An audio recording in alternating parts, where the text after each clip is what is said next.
Haleluya.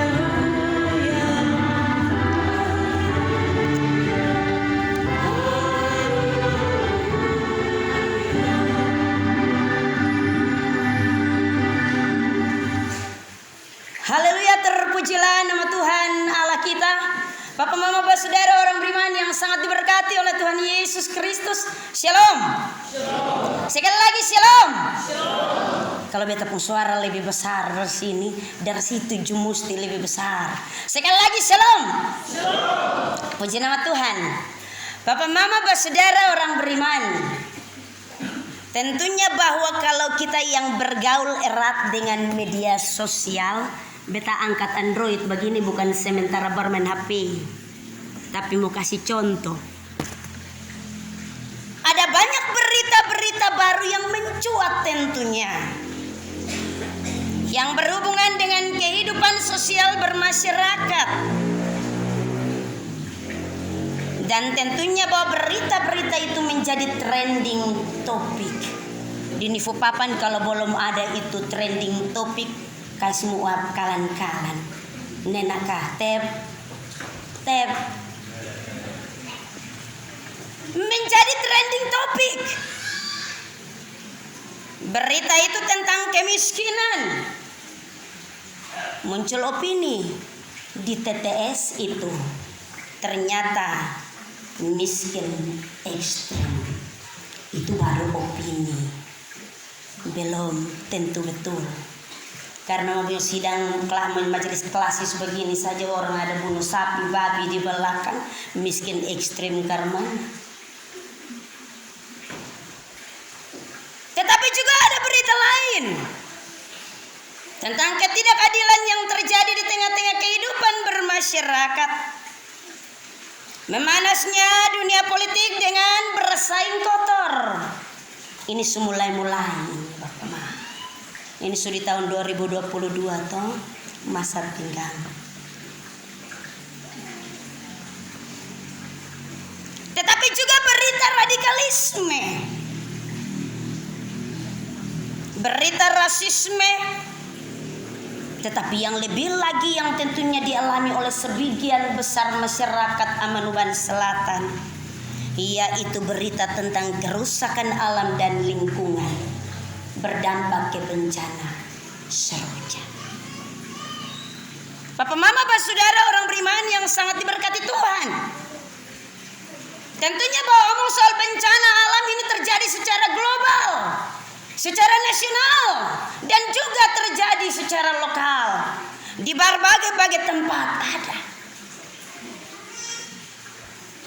Dan tentunya bahwa hal ini bukan saja menuntut pemerintah untuk kemudian dapat menanggulangi semua persoalan tersebut, tetapi juga berbagai pihak lainnya. Dan dalam hal ini bahwa kehadiran gereja juga dituntut untuk turun berperan aktif. Karena keadaan dan situasi yang seperti ini, maka ada banyak manusia yang hidup, tanda kutip, tetapi sesungguhnya tidak hidup, tanda kutip, kembali. Karena kalau beta bilang hidup, mah dia ada hidup. Soal beta bilang dia son hidup, tapi sulewat juga soal. Mengapa demikian? Karena manusia hidup dalam kekhawatiran, manusia hidup dalam ketakutan, hidup dalam tanpa pengharapan. Dan dalam keadaan yang demikian, manusia membutuhkan suatu kuasa yang menghidupkan dirinya. Papa, mama, saudara, orang beriman. Karena itu tentunya bahwa Rasul Paulus menuliskan surat ini kepada jemaat yang ada di Roma. Kalau kotong ngomong soal kota Roma, sedikit kotong coba belajar Bapak Mama. Di sini banyak pendeta, tapi penatua dong. Ini kotong yang lanjut tahu sapotong. Kota Roma merupakan suatu pusat peradaban, suatu pusat aktivitas sosial pemerintah, kebudayaan dan keagamaan. Tetapi tentunya bahwa jemaat-jemaat di kota Roma ketika sedang mendapatkan banyak tekanan baik dari pihak orang-orang Yahudi maupun orang-orang Roma sendiri. Dan selain itu juga bahwa dalam tubuh jemaat sedang terjadi konflik perpecahan.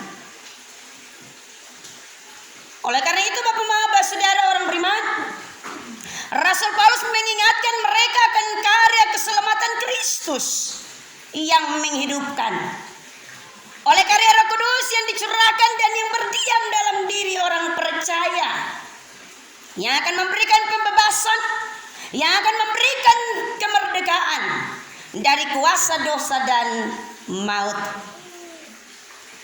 di mana manusia diberikan suatu kehidupan baru supaya berkenan kepada Allah di masa kini, tetapi juga menjadi jaminan hidup kekal dalam kemuliaan bersama Kristus nantinya. Oleh kuasa Roh Kudus, manusia dibimbing pada keyakinan akan pemeliharaan Allah sebagai Bapa yang baik, memberi kehidupan bagi anak-anak. Oleh kuasa Roh Kudus yang menghidupkan inilah diberikan kepada gereja untuk terus bangkit dan menjalankan amanat agung Tuhan Yesus Kristus di tengah-tengah dunia. Rasul Paulus memperlihatkan kehidupan baru dengan orang percaya di dalam roh dan hubungan dalam karya Kristus. Karena itu apabila kita membaca secara keseluruhan dari bagian firman Tuhan yang datang dan memberkati kita, maka Rasul Paulus mengawali bagian ayat yang pertama dengan kata demikianlah sekarang. Diawali dengan kata demikianlah sekarang. Kata sekarang di sini menunjukkan bahwa pada zaman sesudah kematian dan kebangkitan Kristus, yakni suatu zaman baru dalam sejarah keselamatan. Di zaman baru ini tentunya penghukuman karena dosa tidak berlaku lagi bagi setiap orang yang ada di dalam Kristus, karena ia telah menjadi baru, dan dengan kematian dan kebangkitan Kristus kita dibarui. Tetapi tentunya berbeda bagi orang-orang Yahudi yang ada di Roma ketika itu. Hukum Taurat adalah suatu jalan kebenaran yang memberi masa depan dan juga menyelamatkan. Tetapi tentunya bahwa dalam Kristus Yesus hukum Taurat itu tidak ada artinya, karena sesungguhnya bahwa hukum Taurat tidak menyelamatkan manusia dan tidak memerdekakan manusia. Manusia hanya dapat dimerdekakan oleh Roh Kudus yang bekerja dalam kehidupan orang percaya untuk menguatkan dan membebaskan kita dari kuasa dosa. Sesungguhnya bahwa kemerdekaan itu berlangsung melalui kematian Kristus sendiri yang telah menjadi alat pendamaian bagi kita. Yesus datang dalam daging atau dalam keadaan yang sama dengan manusia untuk mengalahkan kuasa dosa. Ia mengalami hukuman dosa sebagai ganti manusia dengan dirinya untuk memerdekakan manusia. Hukuman yang oleh hukum Taurat itu dikenakan kepada tiap-tiap orang, itu juga yang ditanggung oleh Kristus. Dengan itu maka dosa kehilangan kuasa atas manusia.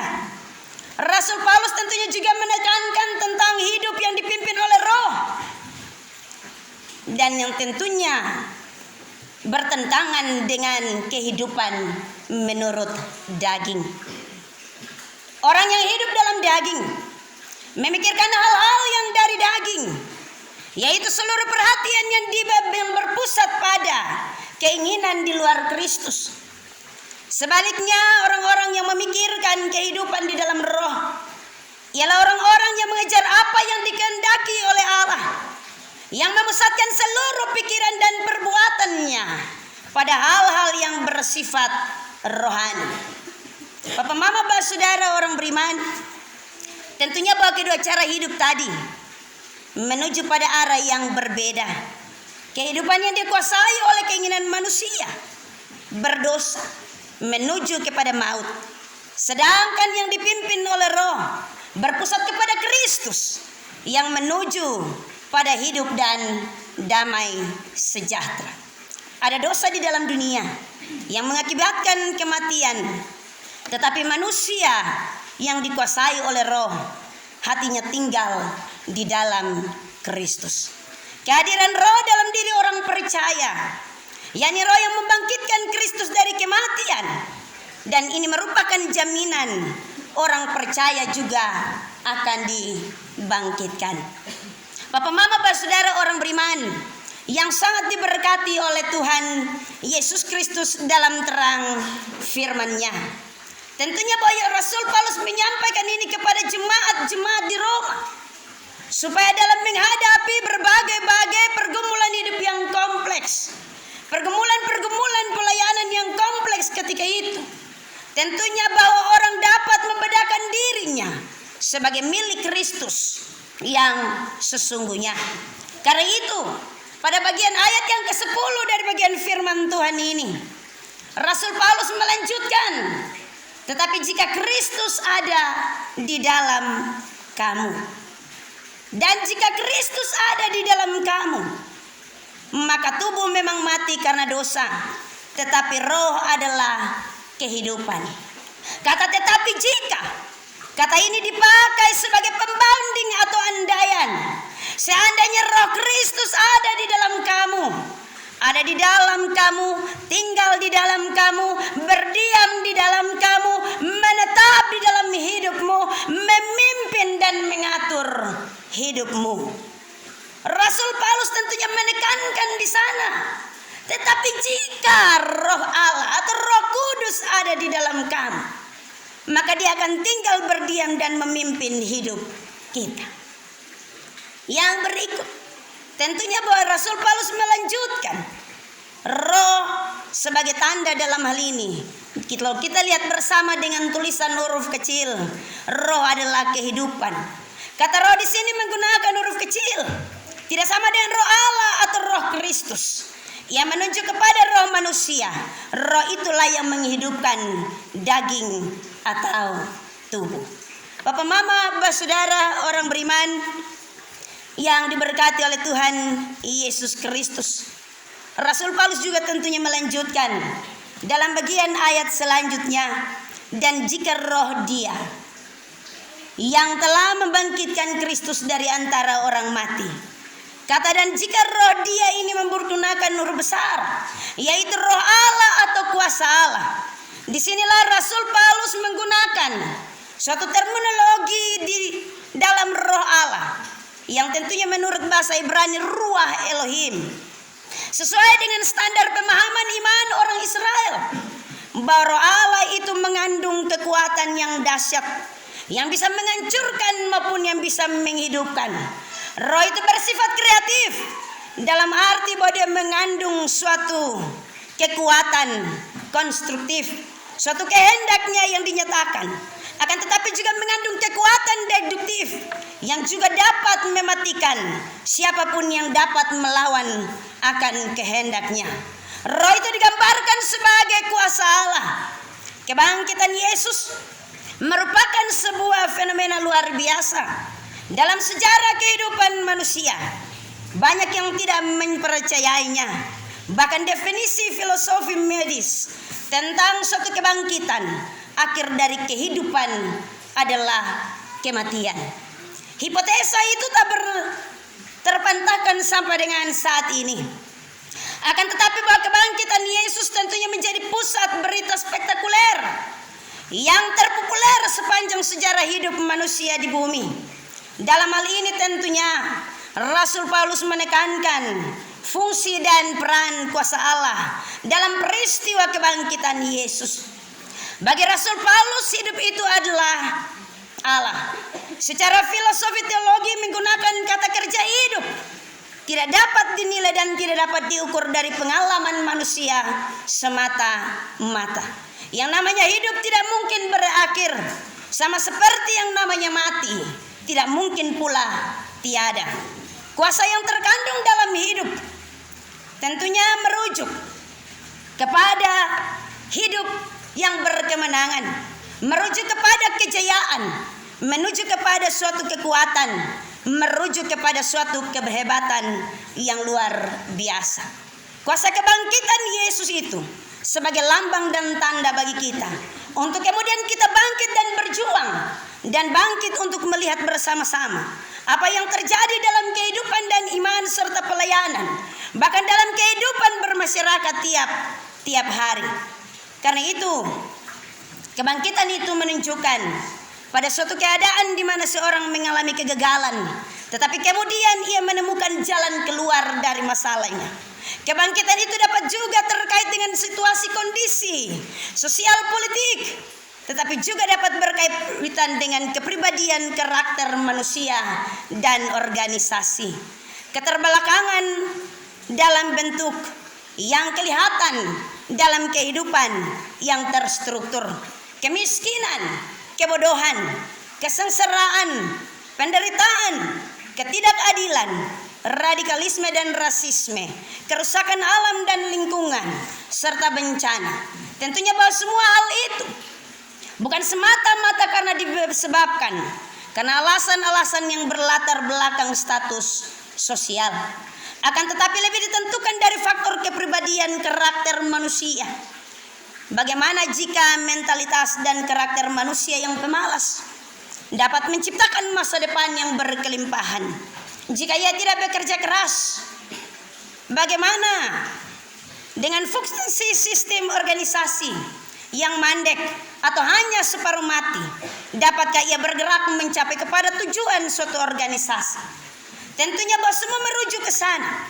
Untuk dapat mencapai tujuan kehidupan pribadi maupun tujuan kehidupan berorganisasi, diperlukan suatu kekuatan kuasa yang memperbarui fungsi dan karakter kita, agar dalam berjalan menuju ke masa depan baru, kita berjalan sesuai dengan apa yang dikehendaki oleh roh dan kekuatan Allah. Bapak, Mama, Bapak, Saudara orang beriman, hal ini hanya dapat terlaksana apabila manusia bekerja sama dengan Allah, menjadi partner sekerja Allah. Niscaya akan terjadi kebangkitan. Walaupun kita hidup dalam keterpurukan, walaupun kita hidup dalam pergumulan teramat berat, kita belum melewati pandemik, sudah datang varian baru Omikron. Kita belum melewati seroja, masih ada trauma yang membekas, tetapi tentunya datang lagi hujan yang tentunya membawa bencana di berbagai tempat. Dalam hal ini tentunya bahwa kita perlu untuk bangkit. Kebangkitan itu terkait dengan kesadaran diri kita, terkait dengan motivasi secara pribadi dan manusia di dalam kelompok yang terorganisir. Jika demikian, maka kesadaran dan motivasi yang tidak diperbaharui, tidak dibentuk kembali, maka akan mustahil terjadi perubahan karakter perilaku sosial dalam hidup. Agar manusia dapat berubah, maka dia membutuhkan sebuah kekuatan yang memaksa dia untuk keluar kepada perubahan itu. Papa, Mama, Bapak, Saudara orang beriman, kekuatan itu adalah kuasa roh Allah yang maha hebat, yang membangkitkan Yesus menjadi Kristus. Tentunya bahwa kekuatan itu juga ada di dalam diri kita masing-masing. Kuasa kebangkitan itu tentunya berkuasa atas kita. Yang pertama, untuk memberikan pembebasan dalam suatu kondisi yang tertekan, dalam suatu kondisi depresi mental, dalam suatu kondisi penekanan dan penindasan, dalam suatu kondisi sosial di mana kelompok yang berkuasa akan menjajah dan mengekang kemerdekaan yang lain. Maka melalui kuasa Allah yang memberikan pembebasan yang bermakna, juga dia dapat memberikan penebusan sebagai suatu tindakan kasih Allah kepada umat manusia. Papa, Mama, Bapak, Saudara orang beriman, tentunya bahwa kuasa kebangkitan Kristus itu telah menjadi suatu proses reformasi sistem keagamaan yang begitu luar biasa, di mana Allah berpihak kepada manusia. Dia bukan saja membangkitkan, melainkan juga menghidupkan.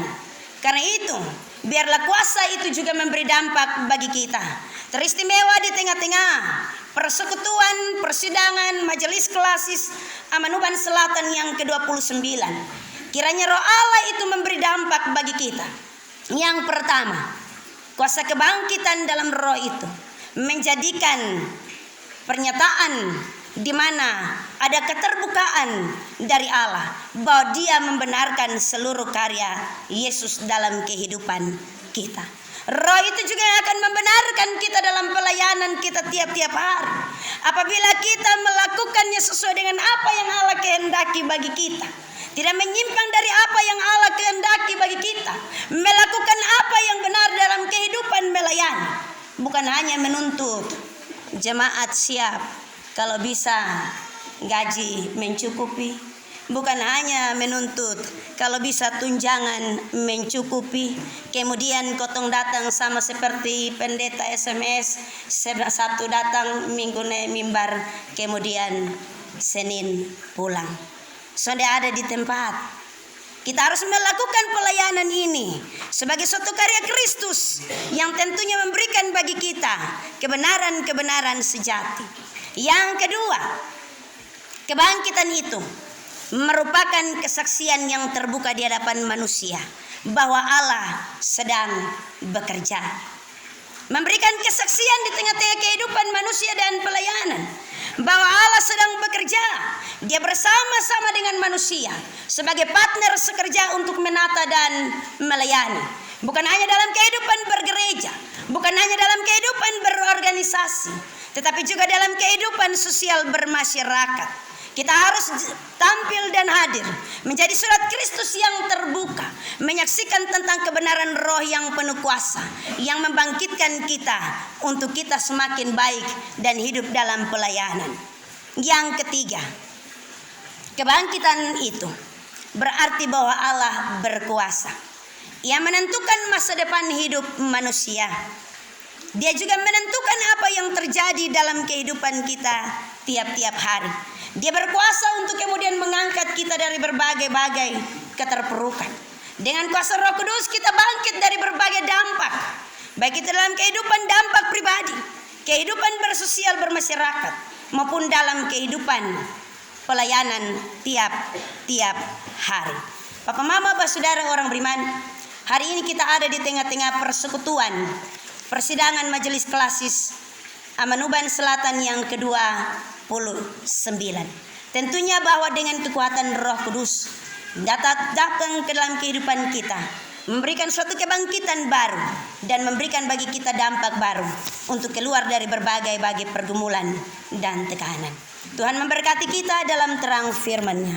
Terpujilah nama Tuhan Allah kita. Amin.